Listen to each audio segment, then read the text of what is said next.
Welcome to Property Quorum.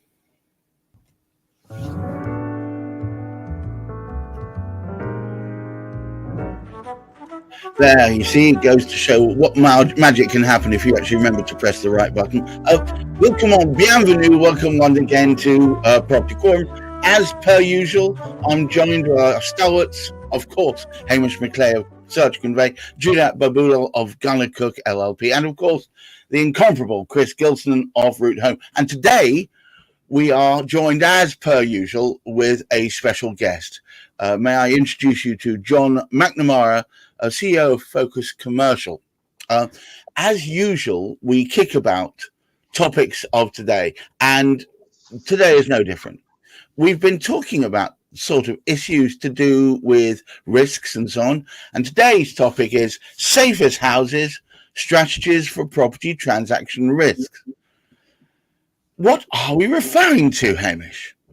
Well, I can only speak about risk from the perspective of what I'm involved with directly. Our experts around us can speak about greater risk, but something that came up, topic we were speaking about yesterday in a podcast, rather sort of worried me, in that we have sort of teams of people based at the council or wherever, giving planning permissions for items which don't exist.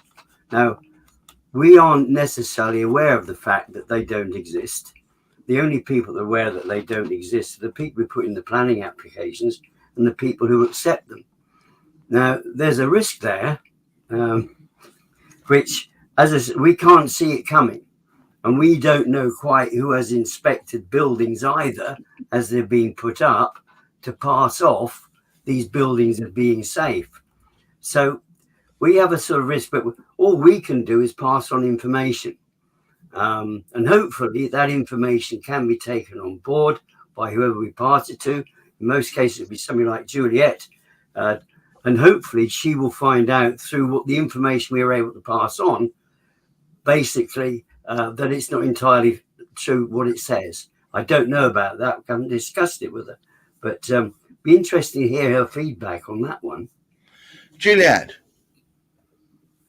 Yeah, I think when we look at risk, you're looking at a whole host of factors, and it's a very broad topic. But, as a solicitor, I'm looking at, the risk of not being able to sell the property after you've purchased it, or as a developer, the risk of not being able to do what you want to do with the property once you've purchased it. So, for example, there's certain properties that have restrictive covenants where you can build one dwelling on it. So if Chris came to me and said, look, I've got planning to build 4 flats on here, or I want to put a Tesco's in there or whatever for commercial use, we'll need to deal with the risk, or we'll need to deal with a restrictive covenant. Otherwise, there is a risk that Chris will not be able to do what he wants to do on that site. So ultimately, one has to look at the end goal. What is the intention? If someone purchases a property on Friday and they forget to put insurance in place and that property burns down, there is always that risk of, well, what do you have in the end? You've got a piece of land. You probably are negligent to your lender. So there is always an issue. And I always think, well, okay, what are the potential problems here? And how do we manage those problems? And that, for me, is all about, the risk mitigation or the risk management. But it's about you getting what you're after. As a purchaser, you want a good and marketable title. So how do I get that to you and mitigate the potential risks that are involved in relation to that? Hamish mentioned the planning issue. We would look through, if I got a local authority search, I'd go through that with a fine-tooth comb. For example, if you wanted to do something on the property and there was an Article 4 direction for HMOs or things like that, I would need to report to you on, because there is a real risk that you're not able to deliver or to achieve what you want to achieve with a particular property. So mitigation of risk, is that wholly down to the legal eagle? It's not.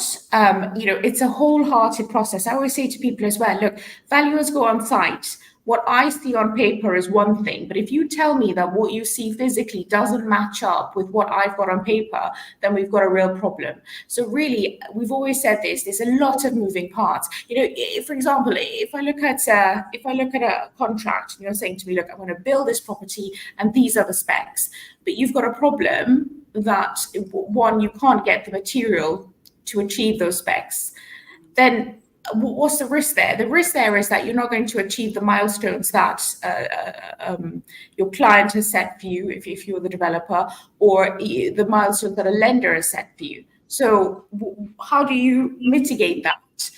You keep the material list as broad as possible, so that you're not restricted to one particular piece of material that you're not able to source.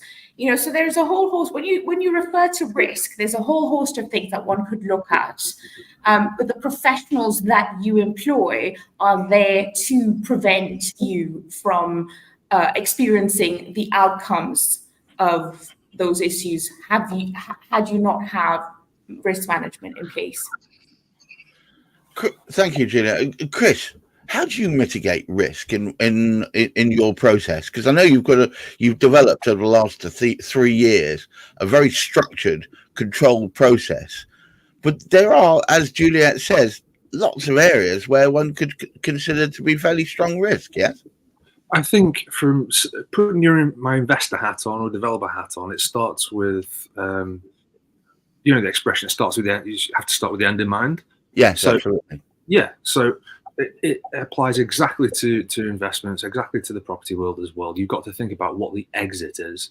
And at a really high level, for any property transaction, there's only really 2 exits. It's either you're building to rent and you're going to retain it, or you're building to sell. Now, below that, there's a whole heap of different types of investment strategies that you can pursue. So partly is you need to understand what those exits are, and I highly, highly recommend having multiple exits in place, because sometimes the shit does hit the fan and exit number 1 doesn't work out, and you need to then have a backup plan. But then you need to have a team of advisors around you to kind of bounce initial concepts off and say, well, this is what I want to do. This is the intent. Is it possible? What would it take to make it possible?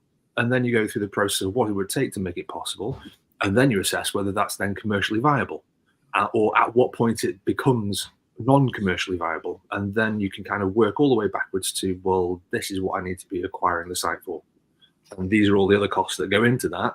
This is the profit that I need to make to walk away. Or this is where I need to be able to refinance to be able to retain and get off the initial lending, for example. So this is you dealing with the known knowns and the known unknowns. I think that's why you need the team of advisors, because there are huge amounts of unknowns in there. Yeah, but there's also the unknown unknowns, which is mitigating for risk, which is they're always going to get you. You can't. It's really difficult to mitigate for the unknown unknowns. Well, absolutely. John, we need a good team. What appetite is there within the property finance market to help people mitigate risk? You are muted, by the way. Apologies about that. I would say with my development finance broker head on, the first onus for the risk is down to the developer. Even though you have a team of advisors with the legals, the planning, the insurance, the first thing is always on the onus of the developer. So as a development broker, the first thing we look at for the client is the title. Straight away, look at the property legal, what's on the title there, any restricted covenants, if any unilateral notices on the title, anything there. Looking at the planning as a risk, getting yourself then a decent planning consultant to see what can go on there if you do want to change it or build up. And then the other risk is the development appraisal, doing the numbers. What are you purchasing the site for? What's the end value of it? What's the build cost? That's a risk. And then it's all the other components with the risk, which is the valuation, the insurance. But the onus to me is actually on the developer, and then having a team of professional consultants as a broker, legal, planning, as the other layer of the onion, really, in your site. I mean, I dare I ask, on a little bit of trend analysis, if you've looked back over the last 6 months, has there been a change in the way that people prepare for property development, certainly from the finance side? People keep talking about doors one and two. That I'm assuming that means they must have backup plan, right? In my experience, the last 6 months, to be honest, is the planning. They don't understand the importance of the plan. Some people in a couple of cases that I have had lately on the planning is they haven't adhered to what the planning permission is, which is a massive risk. So that's delayed some of the projects. It's actually they can't get their exit, and that's where you'd have the need for a decent planning consultant, a development broker, and understanding the fundamentals of the development process. Hamish, it all seems to be on the broad shoulders of the developer.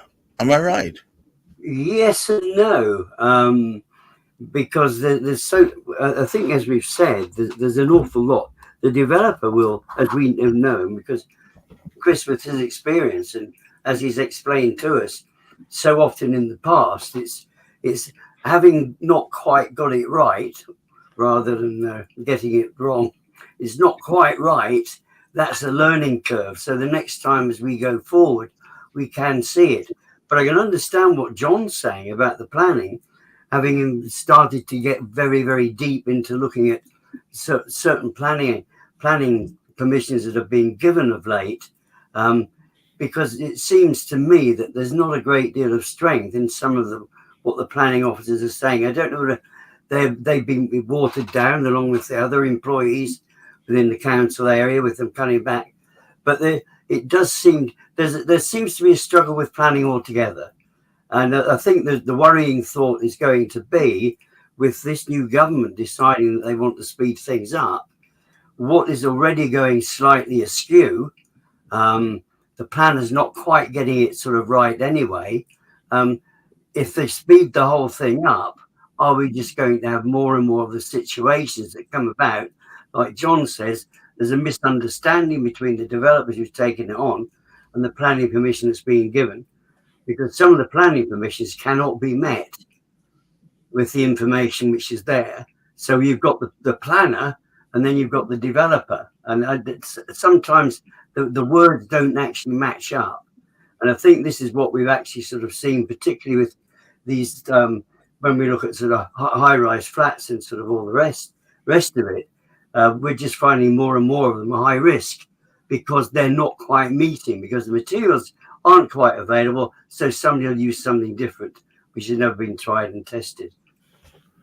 Juliet, recently, Hamish and I have been having discussions mostly focused on the fact that historically materials have been used that have left lots and lots of property exposed to all of these kind of risks. What can be done at this stage to prepare so that we don't have to continuously be mitigating?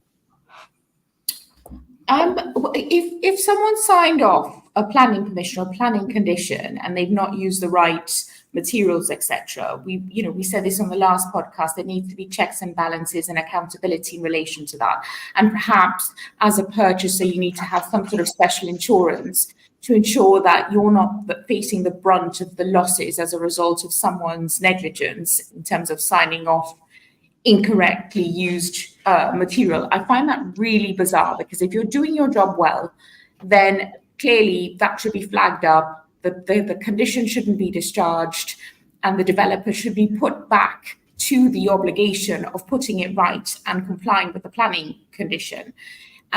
When it comes to planning, and I agree completely with John, there are so many issues. And one of the things I'm seeing now are more onerous planning conditions. So, for example, you're seeing on architectural, archaeological requirements, you're seeing an ongoing requirement to monitor this. So if you're building a site and you're digging up and you discover something, everything goes on hold because the Archaeological Society needs to come in and look at those artifacts, etc., label them.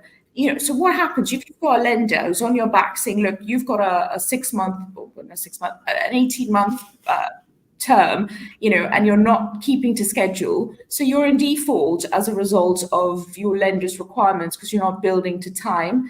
You're on hold, and the developer's time means money. So that's what I'm seeing in terms of planning. And I'm also seeing the plans within the planning permission go awry. I saw one the other day where the parking was on somebody else's land. I mean, how could the developer not realize, well, actually, that land does belong to me. I can't implement this planning because I can't put the parking on my land. So I do agree to some extent the onus is on the developer. And there is that disparity that I just said, that the developer physically goes on site. The lawyer doesn't. The lawyer's, more or less paper pushing and looking at the paperwork, looking to see whether you can get your transfer registered, your charge registered. But it's important that the communication between the developer, the valuer, whoever's on site, that level of communication gets back to the lawyer, so everyone's on the same page. And that, I think, is key to mitigate risks. John, just before we toss back to Hamish to summarise our position, it sounds like development can be quite an onerous task at the moment. There are risks that you can't even mitigate for because the information isn't provided until you dig further. I think that as a maybe developer hat on, that you can mitigate many of the risks. And to me, it all starts with, once you see a site that you're interested in purchasing or developing, the first thing I do as a developer and a broker is obtain the land registry straight away. That's your foundation. Let's see what the site is. Sorry, my camera's just moved. Let's see what the site is, what it is. But if you have a risk analysis with all these points, you can mitigate most of them. And that's speaking as a developer. So, for instance, I've just finished a site for 29 units in Liverpool. And you keep learning every day with risk coming into it on your development journey. And we had a grand investigation. And Liverpool City Council wanted the soakaways. Now, when we done the ground investigation after the planner went through, the site couldn't take soakaways, for instance. So we should have done a percolation test, sorry. So I tell my developers from the brokerage, and even me would have learned, when you get a ground investigation, for instance, get yourself a percolation test for £1,200 to £1,500. And that can determine sometimes most of the time the drainage. So you're learning all the time. But if you have a risk register on each site and a risk analysis and keep growing, that when you do unearth things, that'll only help you going forward. So to me, you can mitigate quite a lot of them. It's when these come out of the woodwork and then you learn from it. So I think there's measures that you can put in place to mitigate as many as you can, really. All right. Well, look, it's been a fascinating chat. Hamish, you take us home. Well, I think we've just realised again that there are complexities. But the proven fact, I love that idea of John's, get that risk register out and actually sort of look at that, because that is so much a contribution towards sort of mitigation. And because that benefits, that helps everybody that's involved with it, but it also brings in, and it's been mentioned again, get that team around you that can actually support what you want to do. And I think all of us sort of realise if we're working with the right team, there's an element of trust there. And that element of trust, we can rely on that person to take risk out as well. So if we're all working from the same hymn sheet, we want to remove risk, we're looking at the best possible sort of outcome. So it doesn't necessarily mean it's going to get there. However, if we actually work as a team and we work with adequate experts, we're going to actually get there more often than not. Well, once again, we've banged the drum of all people working together and teamwork, making the dream work. Let me first of all say thank you one and all for making this property quorum what it is today. Thank you once again, Juliet Baboolal, Chris Gilsenan. Thank you very much, John, and of course Hamish McLay. And I'm just going to do my customary sign off. Try to keep your feet on the ground, but reach for the stars and look after that mental health. Until next week, 10 o'clock on Thursday. I look forward to seeing you there. Bye-bye now. Bye.